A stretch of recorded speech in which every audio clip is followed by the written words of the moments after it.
La liste des orateurs est épuisée, Monsieur le ministre, vous avez la parole.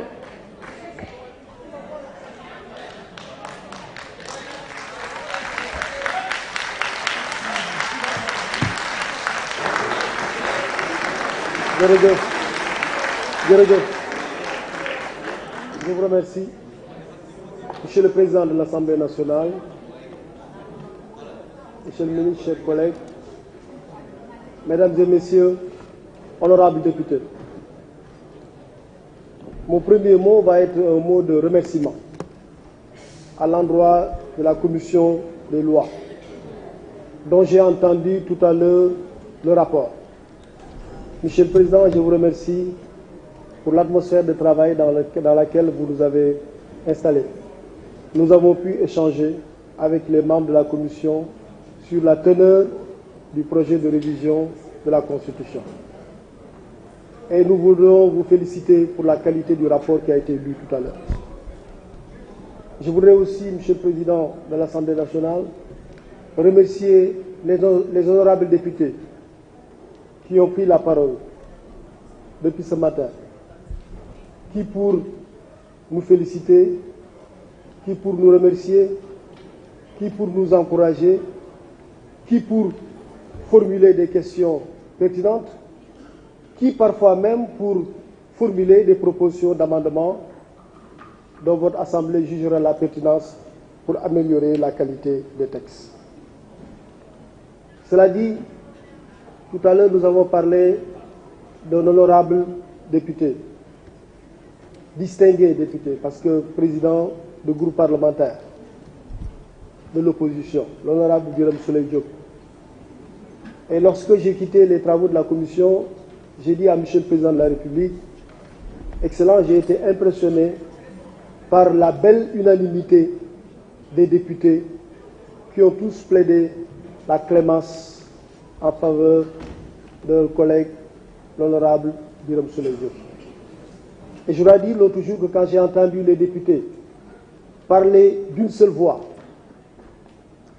pour faire le plaidoyer en faveur de leurs collègues, j'étais fier de l'Assemblée nationale du Sénégal. Et j'étais fier de cet esprit qui prévaut au niveau de l'Assemblée nationale. J'en ai rendu compte à Monsieur le Président de la République. Et comme je vous l'avais dit, les propos étaient très graves. Très graves parce qu'il s'agissait tout de même d'accusations graves à l'encontre d'un chef d'État, d'un président de la République, d'un État étranger. Ce qui était susceptible de dégrader les relations diplomatiques entre le Sénégal et ce pays. Ce qui pouvait aussi mettre en danger la vie de nos milliers de compatriotes qui vivent dans ce pays. J'avais dit qu'au plan interne, ça ne posait pas de problème parce que le président Macky Sall pardonne toujours à ceux qui l'insultent. Le président est très tolérant, c'est un démocrate, ouvert, comprenant qu'il vit dans un pays démocratique. Mais lorsque ces propos s'adressent à un autre chef d'État, il y avait une autre dimension dont il fallait tenir compte, et c'est ça qui a compliqué un peu la situation. Mais le président nous a recommandé la clémence, et les autorités judiciaires ont fait montre de compréhension.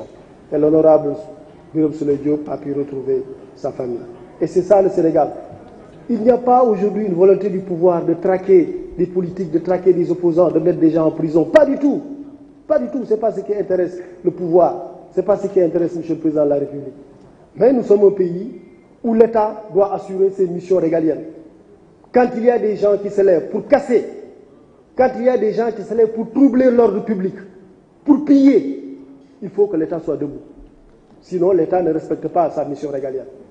Quand il y a un ou des Sénégalais qui veulent organiser des manifestations, faire des caravanes, qui sèment la mort, il faut que l'État soit debout. Il faut que l'État tienne. Il faut que l'État protège les populations, les biens, les services. C'est juste ça qui se passe.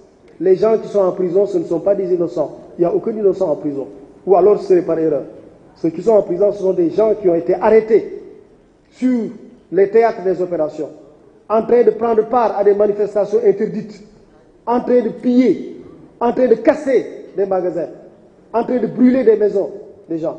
C'est pour ça que ces gens sont en prison. Et ça, l'État est prêt à faire face à ses responsabilités. Mais il n'est pas question d'arrêter des Sénégalais